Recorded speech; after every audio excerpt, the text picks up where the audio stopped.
Бір елі сұро сілерге, қазақтар Манас атабыздың ұбағында казак деген калк бар беле, и Манас атабыздың ұбағында ханнар кім болды, елі жауап берші, абзал тарихты жақсы білсен егер. Типа сен мені қазір кемсітіп тұрсың ғой, біздің Манас бар кезде қазақ деген кім еді деген сияқты. Мен саған былай жауап берейін.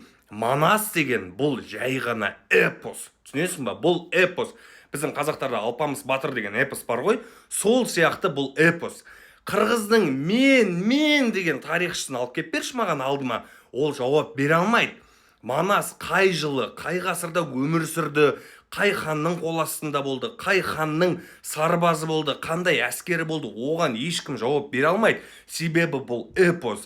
Ал эпостағы кейіпкер шын өмірде болды ма, болмады ма, оны бір Алла ғана біледі.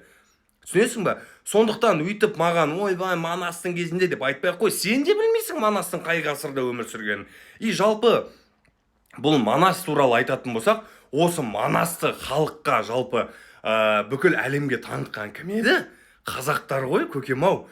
1856 жылы ғой деймін, или 57 жыл ме еді? Сол 56 жыл ғой деймін, қателеспесем. Шоқан Уәлиханов, мысалға, Қырғызстанға барған кезінде осы Манас эпосын, я, орыс тілінде жазып, сол кезде орыс тілі әлемдік тілдердің бірі болды ғой, қазіргідей емес. Сол эпосты орыс тіліне жазып, бүкіл әлемге таратқан болатын. Ал 1900 қай жылы? 29 жыл ғой деймін, қателеспесем.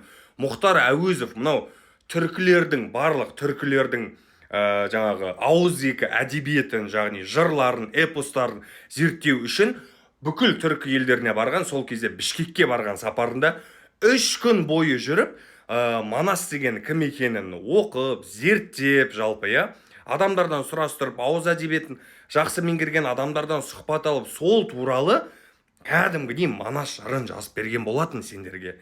Сен оны өйтіп бізге бейт Манасты айтып бейт кемсітпей қойсай, жарай ма? Ол себебі эпос. Даже мынау сендердің кімдерің бар еді ғой?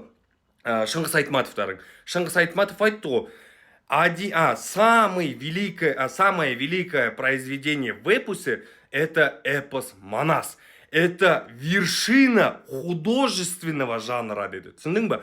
Сондықтан басқа қазақтарға Манаспен мақтанбай қойыңдаршы, өтініші. Себебі бүкіл әлемге осы Манасты танытқан именно қазақтар болатын. Аман бол, тарихты оқы, және Манастың қай жылы өмір сүрген маған комментарийға жазып жібер. Пока-пока.